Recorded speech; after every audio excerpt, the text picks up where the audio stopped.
안녕하세요. 잡시광입니다. 트럼프의 관세 전쟁으로 인해 또 한 번 세상이 격변하고 있습니다. 트럼프는 대놓고 중국을 다시 한번 때리겠다는 뜻을 내비치고 있고 중국도 어느 정도 예상하고 있었는데 그런데 의외로 일본이 가장 큰 타격을 받을 것으로 예상되고 있습니다. 일본은 현재 밑빠진 독에 계속해서 물을 붓고 있다고 하는데요. 과연 어떤 일인지 자세히 알아보겠습니다. 트럼프 대통령이 지난 2일 백악관 로즈가든에서 열린 미국을 다시 부유하게 행사에서 상호 관세 관련 연설을 시작했습니다. 트럼프는 이날 단상에 올라 오늘 각국에 상호 관세를 부과하는 세 번째 행정명령에 서명할 것이라면서 이는 미국을 그 어느 때보다도 위대하게 만들 것이라고 말했습니다. 그러면서 이제는 우리가 번영할 차례라면서 세금을 줄이고 부채를 갚을 것이며 이 모든 것은 매우 빠르게 이뤄질 것이라고 강조했습니다. 트럼프 대통령은 이날 연설에서 친구와 적들이 모두 미국을 이용했지만 많은 경우에 친구가 적보다 더 나빴다면서 동맹국의 피해를 보고 있다는 기존의 주장을 반복했습니다. 그는 우리 노동자들이 수년 동안 겪어온 악랄한 공격들이라면서 오토바이에 대해 미국의 관세율은 2.4%이나 인도는 60%, 베트남은 70% 등을 적용하고 있다고 언급했습니다. 또 외국산 자동차의 미국의 관세율은 2.5%인데 유럽연합은 10% 이상을 부과하고 또 20% 부가가치세도 부과한다고 지적했다. 인도에는 70% 관세율을 적용한다고 덧붙였습니다.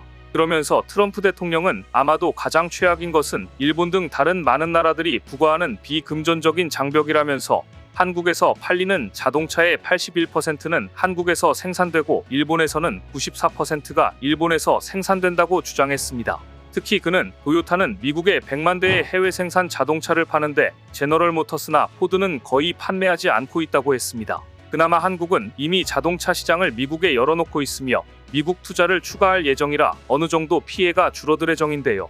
그런데 상대적으로 일본의 상황은 더욱 심각합니다. 미국발 악재의 영향으로 아시아 증시도 크게 흔들렸습니다.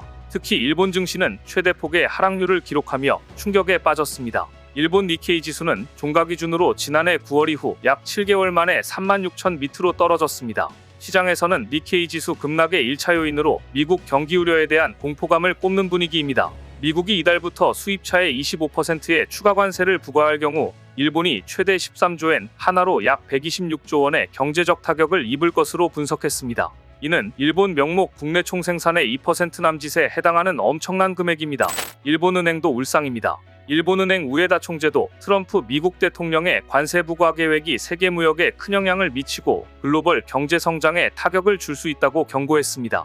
우에다 총재는 미국의 관세 정책이 세계 경제에 미치는 영향은 매우 불확실하다며 그러나 미국 관세의 범위와 규모에 따라 각 국가의 무역 활동에 큰 영향을 미칠 수 있다고 밝혔습니다.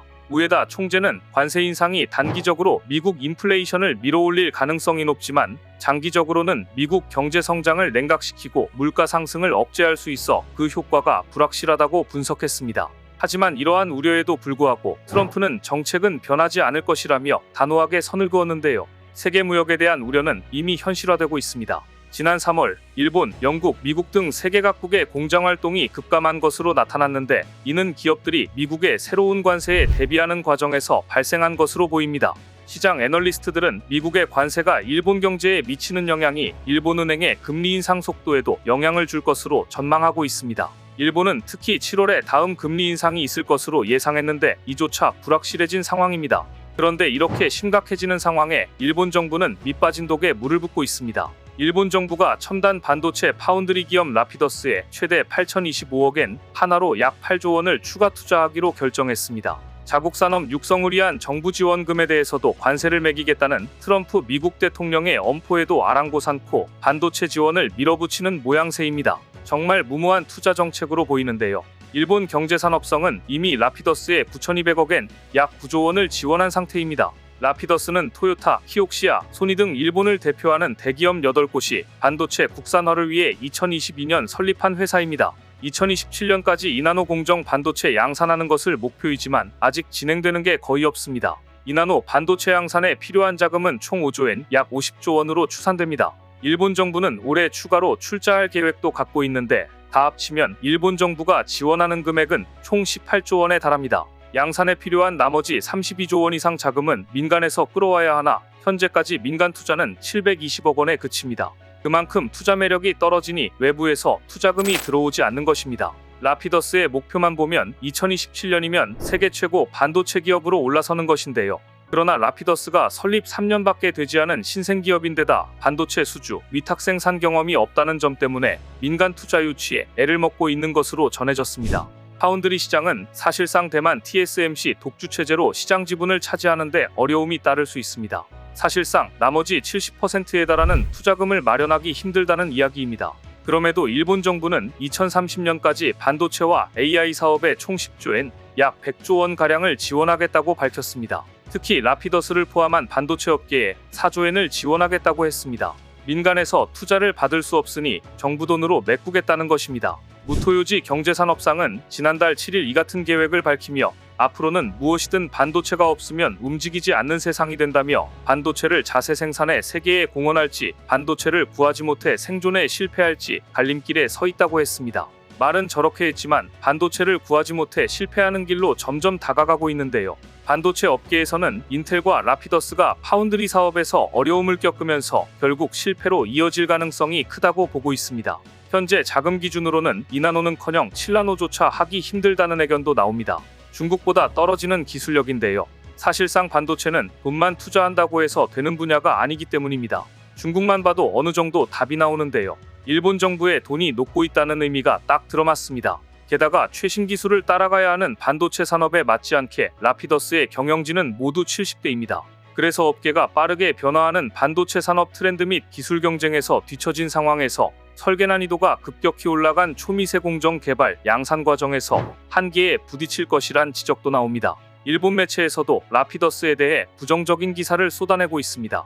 일본 매체 현대 비즈니스는 최근 엄청난 세금을 쏟은 반도체 회사 라피더스가 대실패할 것 같은 3가지 이유라는 기사를 게재했습니다. 최첨단 2나노 로직 반도체 양산을 목표로 내건 라피더스의 꿈이 실현될 것으로 생각할 수 없다고 밝혔는데요. 현대 비즈니스는 이 같은 라피더스의 계획의 불안 요인으로 고령의 경영진을 꼽았습니다. 히가시테로 라피더스 회장과 코이케 준요시 최고 경영자 모두 70대로 라피더스 경영진에 복귀하기 전까지 반도체 현업에서 물러난 지 오래였습니다.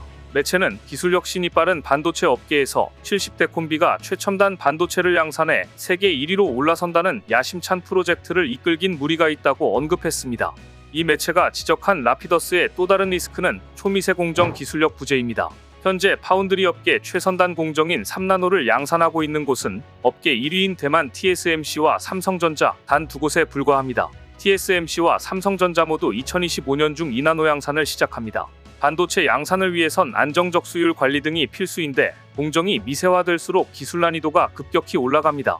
파운드리 협력이 오래된 TSMC와 삼성전자조차 초미세 공정 생산성 한계 극복은 최대 난관으로 평가됩니다. 삼성전자와 함께 TSMC도 2나노부터 반도체 미세화 차세대 트랜지스터 기술인 게이트 오러라운드를 적용할 예정인데 라피더스는 기존 핀팻뿐 아니라 게이트 오러라운드 기술에 대한 이해도가 없다는 점이 한계입니다.